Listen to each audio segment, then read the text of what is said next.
So there they were, the good old boys at Jeep, churning out roughy-tufty, no-nonsense off-roaders, just as they have done for 60 years.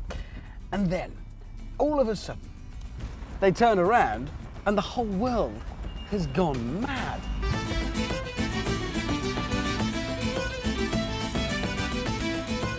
All of which means Jeep needed a very, very different new Cherokee.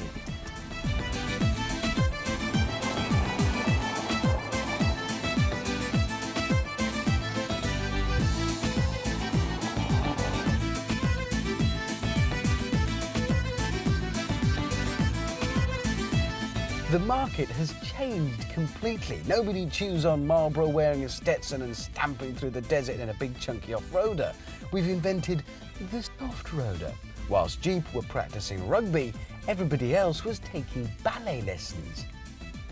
We all know the figures, they're quoted often enough. 98% of 4x4 owners will never take their car off-road. But in the case of Jeep, it is slightly different because you're buying into a brand. If you buy a Ferrari, you're probably not going to drive everywhere at 180 miles an hour, but you want to be damn sure that you could.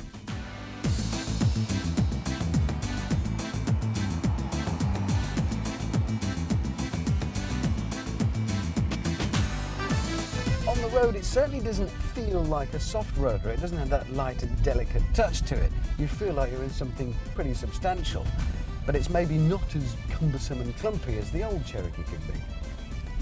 So Jeep had to think very carefully about how far they went down the pretty road.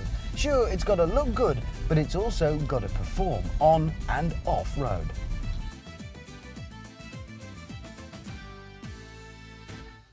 As with the old Cherokee, you get a choice of two different versions. Basically, you've got your city slicker in the limited edition, and then you've got your roughy-tufty good old boy in the form of the Sport. Take your pick, really.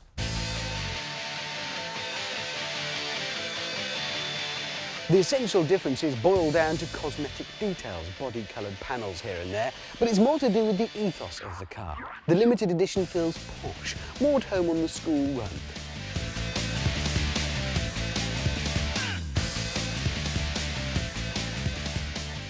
Whereas out in rural areas, you're more likely to find the Sport making itself at home in the mud. There's actually more space in this new model, even in the boot, particularly now the spare wheel on the tailgate, not taking up all your shopping space. Now here is something handy if you want to impress in the supermarket car park. Very nifty.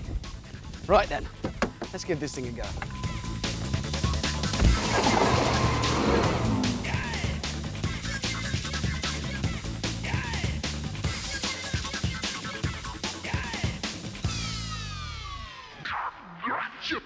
Well, Jeep have promised us an opportunity to discover just what the new Cherokee can do off-road. And I imagine it's going to be something more than just a walk in the park.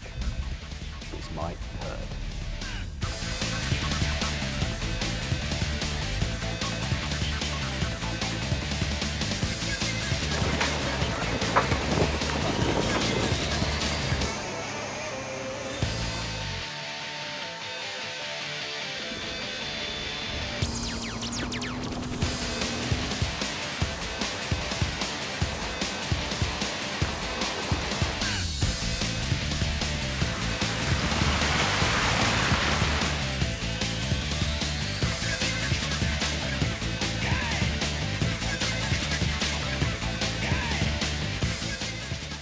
Okay, so Jeep would hardly send us round a course in a car that couldn't cope with it. But this thing is seriously tough. It has completed the legendary Rubicon Trail and survived that. So I guess this, to it, is nothing. To me, though, it's a challenge.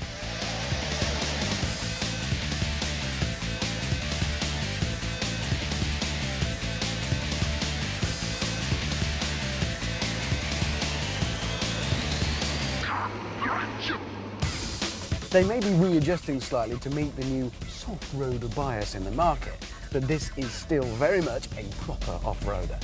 This will cope with things that you can't. This will cope with things that your body can't.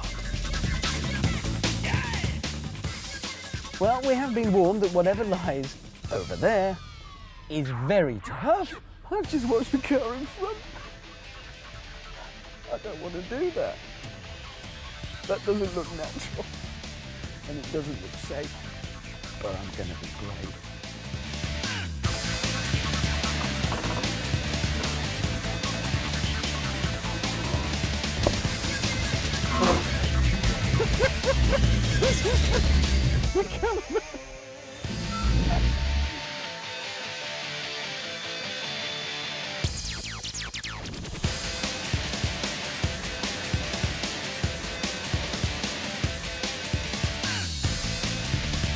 This is madness! You can't do this in a car! Why, what's he going to do to me? What happens down there?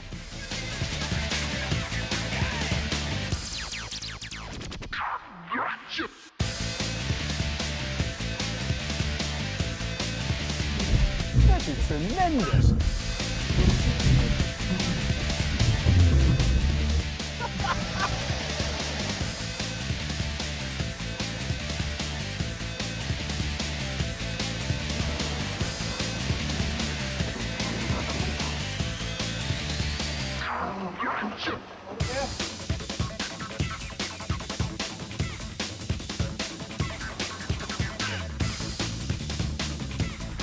Absolutely phenomenal. That was without a doubt, that was the toughest off-roading I've ever bloody done. You know, I think next time I shall bring something with an outboard. I didn't know Jeep made amphibious vehicles. I mean, in all honesty.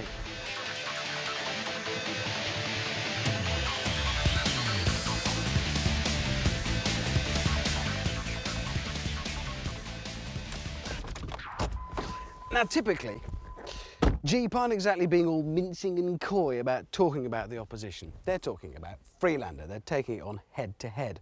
And if you spec'd it up to the same level of kit, this would cost less than the equivalent Freelander. Food for thought. I don't think they'll have any trouble shifting these.